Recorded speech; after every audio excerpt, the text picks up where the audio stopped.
Krashesky, my guest this morning, Illinois Congresswoman Tammy Duckworth. And let me ask about your reaction to the case of NSA leaker Edward Snowden, and even beyond that, how that impacts our relationship with Russia, and then even beyond that, whether our government should be using surveillance programs like this to look into the personal phone records of the citizens.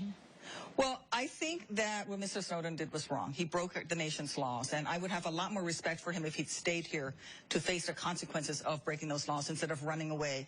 You know, there's been a great tradition in this nation of people standing up to government when they feel the government is doing something wrong. But staying, think of the civil rights era, all of those protesters who were arrested, fighting for what they believed and what they thought the government was doing incorrectly. If Mr. Snowden truly believes this, he should stay here, and let's forward the dialogue. I strongly support making sure that anything NSA does, it's done with the supervision of the FISA courts. You need to get warrants before you can do these wiretaps and all of these checks and balances that are in the system. But I did see a recent report that there have been some violations that NSA has not reported. So I'm going to be keeping a real close eye on this. When you talk about Americans' personal privacy rights, I'm going to keep a close eye on it while also understanding that in the world that we live in today, you know, there are real security concerns. Right, because their argument, NSA's argument has been, we can say that we have stopped terrorist attacks through these types of programs. But are you saying that you think that there needs to be perhaps a more curtailing of this in some way, or? No, I think if they're doing it according to the rules and regulations put out by under the Patriot Act, if they're doing things within the FISA court system, then I think that that's fine where they are. But what I'm hearing is that the NSA has gone beyond the system and has actually done things incorrectly, and I want to make sure that they don't do that. We have a lot of focus on domestic things right now, but all of this is interwoven with what's going on globally. And right now, as you know, of course, the situation in Egypt is very tenuous. And as the U.S. relies upon Egypt to be its ally, and the government there is going through great stress with the people trying to decide what exactly they want Egypt to be. What do you think our role should be in that? Well, this is a tough one, and you know, I think the president did the right thing by canceling our participation in Bright Star training exercises. Now, this is a long-term exercise. I actually participated in it in 1999. It's a large military exercise. It's multinational. Our NATO allies are there, and we need to make sure that we send a very clear message to the Egyptian military that we do not support overthrows of government. Everyone needs to come to the table, and Egypt needs to go to elections as soon as possible. Do you think it's a coup? I mean, we haven't said that, and of course, if we do, it brings other things into play. Right.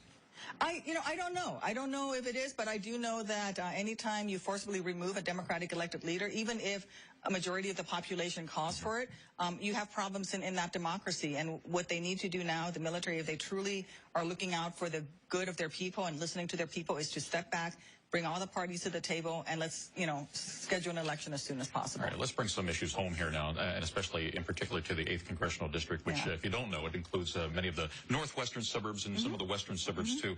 You've been, I know, spending some time talking with mayors from municipalities and hearing from your constituents while you're here during this time period. Tell me what you're hearing out there. What are the primary concerns that you know have to be addressed? Well, our mayors are very concerned about infrastructure development and reinvestment in infrastructure. We have Elgin O'Hare Expressway, which is in my district, and I was able to work with actually Secretary Ray LaHood in order to secure some funding for the expansion of Elgin O'Hare, which is desperately needed in the suburbs.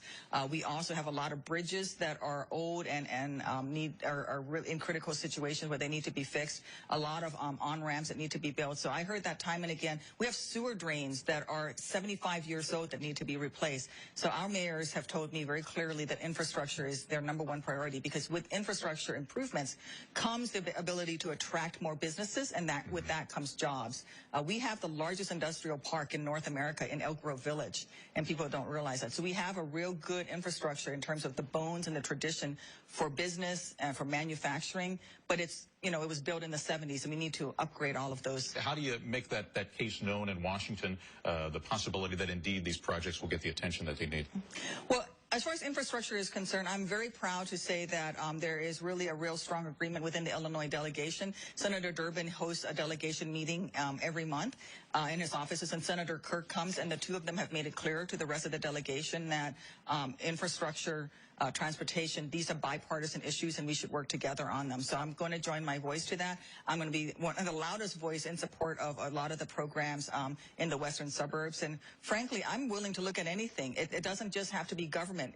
I fully support public-private partnerships. I support the infrastructure bank, which is also a way to fund these projects. And then we have great community members. Alexian Brothers Hospital has actually committed $1 million of their own money in order to help build an on-ramp to I-90 in Hoffman Estates. So the community can come together to work on We've got this. seconds here, but I got to ask you before we go. Immigration reform, the Senate, of course, passed this comprehensive plan. The House, it seems like it's a non-starter there, the Senate's version anyway. Do you think that it can make headway in the House or no? I think there's that bipartisan bill that Luis Gutierrez is part of the four from Democrats, and then there are 3 Republicans working on it. And the 3 Republicans have the blessing of Speaker Boehner. So I hope that the House bill that is bipartisan, that is comprehensive, that includes a pathway to citizenship comes up for a vote, because it would pass. It's supported by the Chambers of Commerce, the ACLU, religious leaders, business, immigration rights groups. Everyone has said to me, we want comprehensive immigration reform. All right. Congresswoman Tammy Duckworth, it's great to have you here. Great to see you back in Chicago, and we're looking forward to seeing, of course, what happens here as the session moves back to Washington. Yeah. Thank you so much. Thank you. That's Newsviews this morning. I'm Alan Krashesky. We do hope that you enjoy the rest of your weekend, and let's get back